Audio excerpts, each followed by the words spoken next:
in a country like Zimbabwe, and indeed in the rest of sub-Saharan Africa, where Christianity is dominant in almost every aspect of life, it is important that we look at one of the sources of this Christianity, which is the Bible, and see how its interpretation can be looked at, so that it contributes to the internal renewal and revitalization of the church, so that the church can become a transformative agent for society.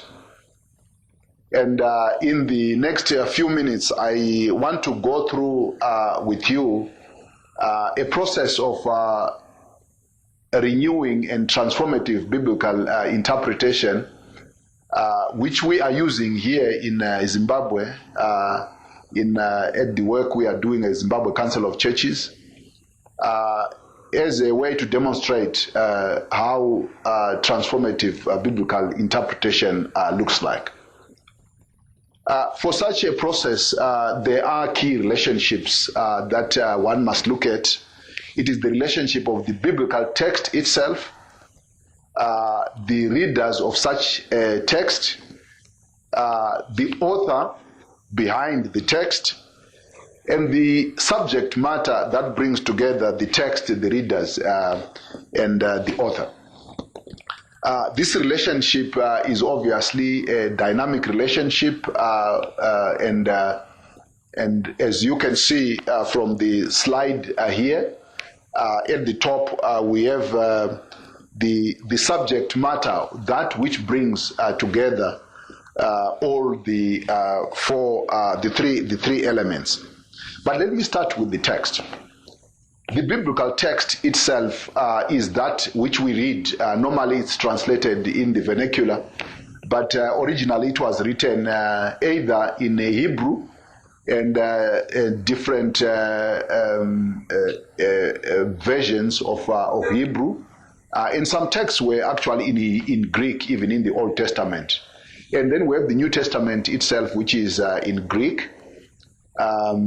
And now the versions we are using are obviously translations into the vernacular, but there is always an advantage if you can read the original text in the original language, because it enables you to interact with the text at a deeper level. The text itself contains some elements which were intended by the author, who was writing with an audience in mind. But this language obviously cannot fully represent the intentions of the author. What we can only, how we can access the intention of the author is through the process of interpretation. And there is an author of the text. Sometimes the biblical scholars try to distinguish between the real author of the text and the implied author of the text. But let me just, for the purposes of simplicity, say behind every text that you read, someone wrote it. And this person who wrote was writing from a particular experience of faith. That is the experience of God's relationship with God's people. And therefore, this person, most likely they were men who wrote this text. So we can say he intended to give a view of certain experiences of his world. So they were trying to communicate with contemporary hearers of their time, but still, for us to access this author, we can only infer from the text that he wrote, and then read and interpret what they were trying to communicate. Obviously, this happens through the process of reading, and that's why we need the third element, which is the element of readers. The readers initiate the contact with the world of the author by reading a text, and They do this by interpreting it through a medium of various kinds of skills of engaging the text, helped also by some elements in contemporary world that help them to reach out to the world of the author. Now, the contemporary reader can only partially reactualize the intention of the author because we are separated with an abyss of time.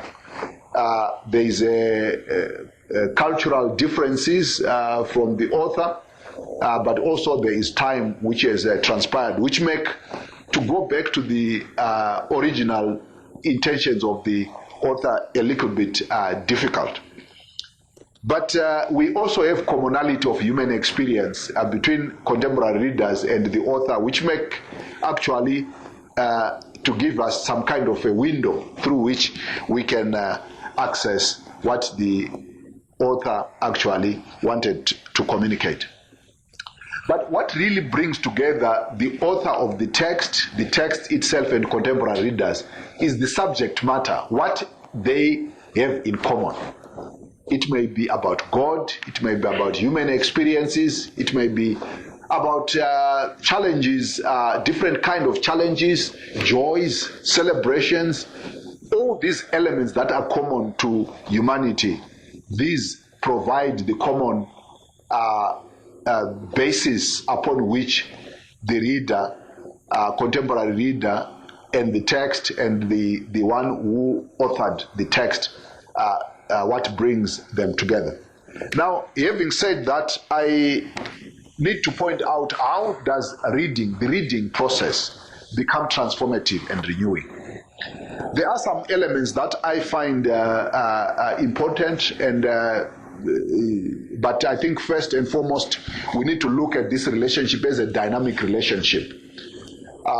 It's for this reason we need to first to give respect to the text. The text must be allowed to speak in its own terms. And I think this is the only way the reading experience becomes transformative, when the text is allowed to say what it has to say, even if it is offensive, even if it is contrary to what we believe in, even if it challenges some cultural norms, even if the text contradicts what we hold to be theologically correct. The text must be allowed to speak, and by creating this distance for the text to speak, it can become transformative. Number two, we must also respect what the author intended to say to the initial hearers. Now, this is obviously very difficult to know, because the author is no longer here for us to ask, what exactly did you want to say to the original hearers? But by serious analysis of the text, the context of the emergence of this text, the context, the historical, socio-economic and political environment in which the author wrote this text, we can have a general idea of what exactly were the issues that the author was trying to address. And this rigorous process allows us to give the author, even though the author is now dead, to say something to us. And if we do this, the text can also come alive as the author intended, and it can be renewing and transforming to us. But number three, we also need to take very seriously the situation of the reader, because the reader does not come to the text with a blank mind. The reader comes to the text having been influenced by different worldviews, coming from different experiences of life, from pain to joy, to fear, to anxiety. All these need to be taken seriously when we come to the text, because what actually determines how we must approach the text is also the experience of the reader in his or her situation as an individual or as a community. Number Last but not least, we need to consider the subject matter itself. Now, the biblical text is actually a text that relates, that represents different forms of relationships between human beings and human beings, but also human beings and God. And this subject matter of the relationship between human beings and God must thoroughly inform how we look at the text. Now, if we were going to look at, there are some tensions that I want to highlight before I give an example of how this could look like. There are dynamic relationships that are key in making such a reading experience transformative. One such relationship is the relationship between trust and criticality, or trust and suspicion. When we come to the text, if the text is going to become transformative when we read it, we must trust that it has something for me. If you don't trust it, you should not read it. Because if you go to the text without any hope that this text is inspired by God to transform life, to go there will only be a waste of time. But this trust must not be naivety, because we know that the text is emerging from particular context. Therefore, we go there with critical openness. In other words, we go there with some level of suspicion. In other words, there is need for a balance between a hermeneutic of trust and a hermeneutic of suspicion. We are suspicious because it is written in a language of human beings. Therefore, it has some limitations to address some issues. So we need to go there with some level of criticality, yet with trust. Number two, we need to go there also realizing that when you go to the text, it has familiar elements. But this familiarity could be deceiving, because what may appear as familiar at face value could actually be strange if you start to look at it in detail. So we need to go to the text with a familiar engagement, because there are familiar elements in the text, but allowing it to be strange when we look at the text with a close reading. Now, the third paradox that I think is important is that when you read the text, it may be affirming to who you are, what you are doing, but sometimes it can be completely opposing and challenging what you are and what you are doing. And if the text is going to be transformative, these tensions must be allowed. It must confirm and affirm who we are, but at the same time it must challenge and call us to change. And if this is allowed, then the text can become transformative. Last but not least, the text must be able to address me as an individual, but also address us as a community. If the text cannot speak to me as an individual person, it will not enrich how I read it together in community. After all, the text is written to a community of faith, but this community of faith is made up of individuals. So the text must speak both to community as much as it must speak to individuals. The good thing is that when the text speaks to an individual, when the individual comes to community, they are authentic individuals coming to the community. And this community becomes an authentic community because it's a community that is made up of authentic readers who are addressed individually by this text. Now, the integrity of the text obviously comes from how we respect the literary aspects of the text, the right methods that we use to this text, and the word of the author obviously help us to enter into this text, and the readers bring their own world to this text, and the hermeneutical lens of the subject matter, normally our theological starting point, also enable us to enter into this text.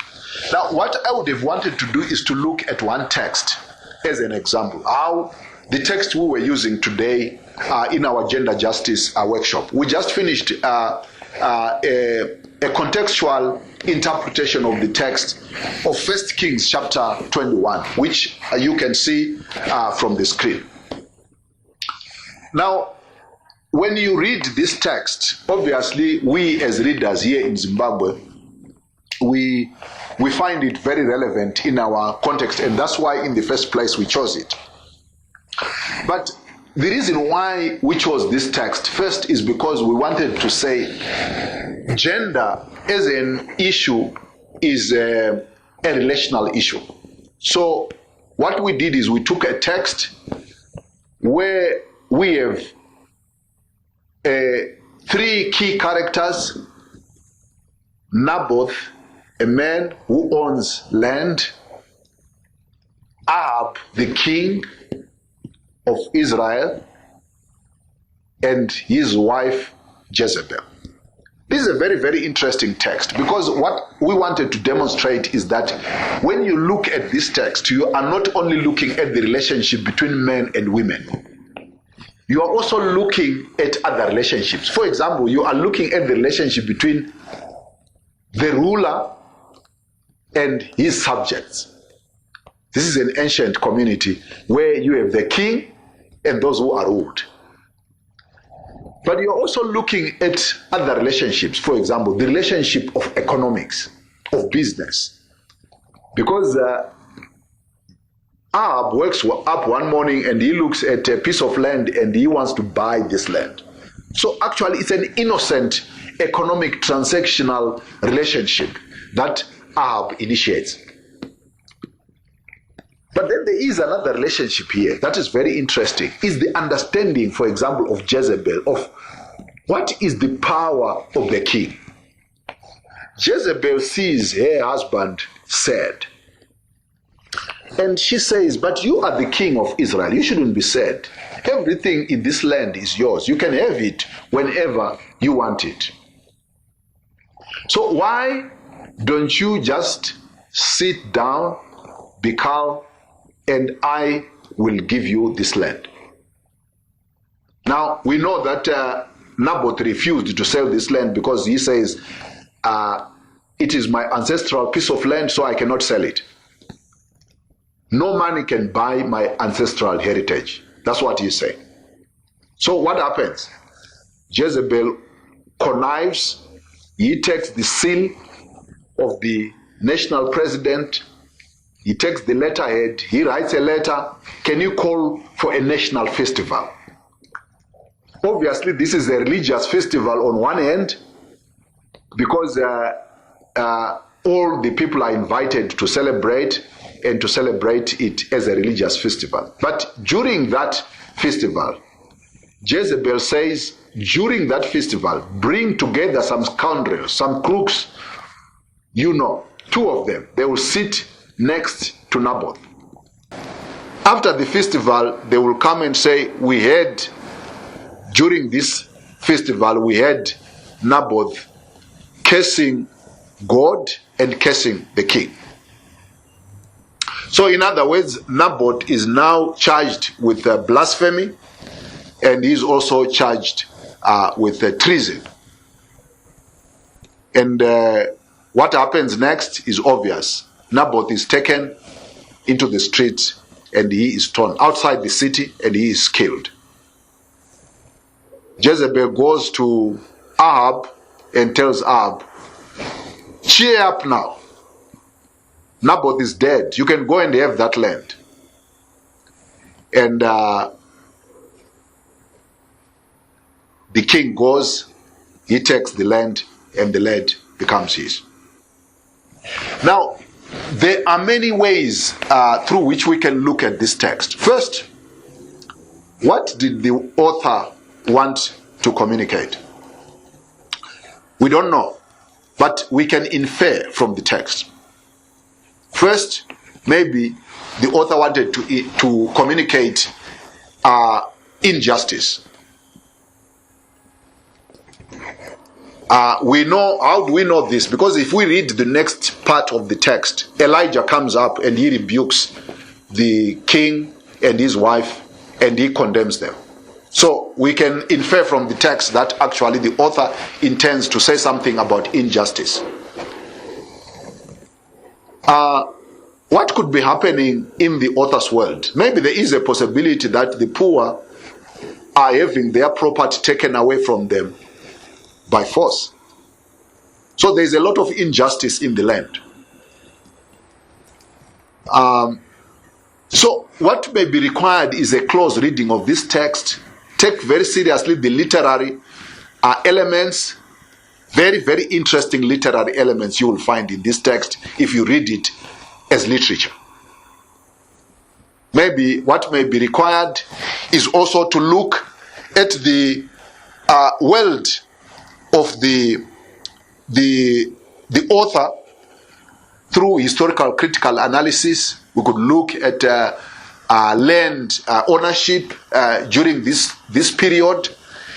We could look at sociological issues, how people related. We could look at maybe even at psychological issues.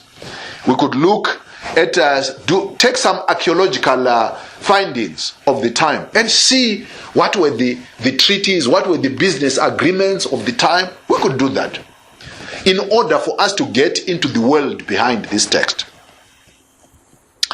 But if we look at the subject matter, and already I've highlighted elements of justice, but I can also highlight elements of appropriate business relationships. I could also look at issues of citizenship.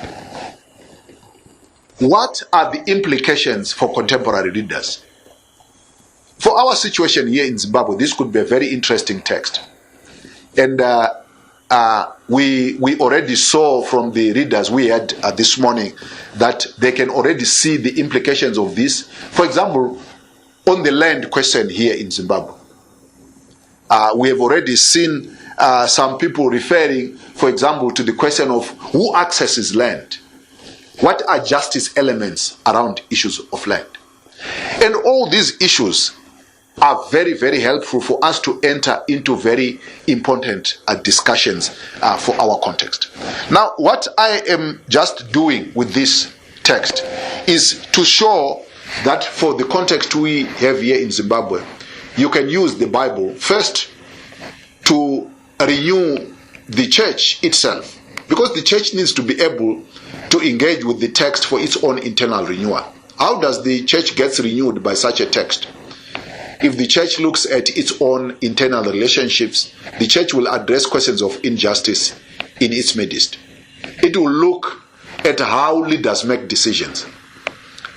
Do leaders just go home when they are said and they want a certain verdict at church, and then their wives help them to connive and come up with decisions that favor them?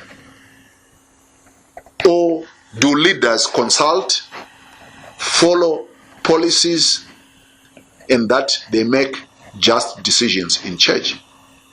Because it is only when the church makes decisions that way that it can also hold those who are in public office accountable.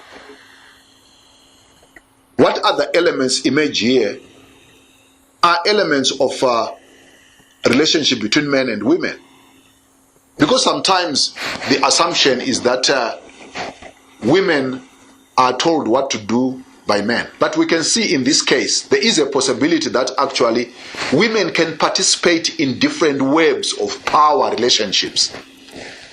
And depending on their social location, women can perpetuate patriarchy in different ways. So, for example, Jezebel wants her husband to have this piece of land. Yes, of course, she's going to benefit because she is the first lady. But in actual fact, she is perpetuating the acquisitive power, the acquisitive interest of this man who is in power. In other words, she is supporting patriarchy by knowing how to play the power games. In other words, we can see that women can contribute to the oppression not only of other women, but also to the oppression of society. What we are trying to do by reading this text this way is to introduce different levels of nuance in biblical interpretation. Because if we do like this, we are going to see the renewal of the church, and the church can become empowered in the transformation of society. I hope these insights from the way we are reading the Bible here in Zimbabwe could also help you in the way you read the Bible wherever you are in the world. Thank you.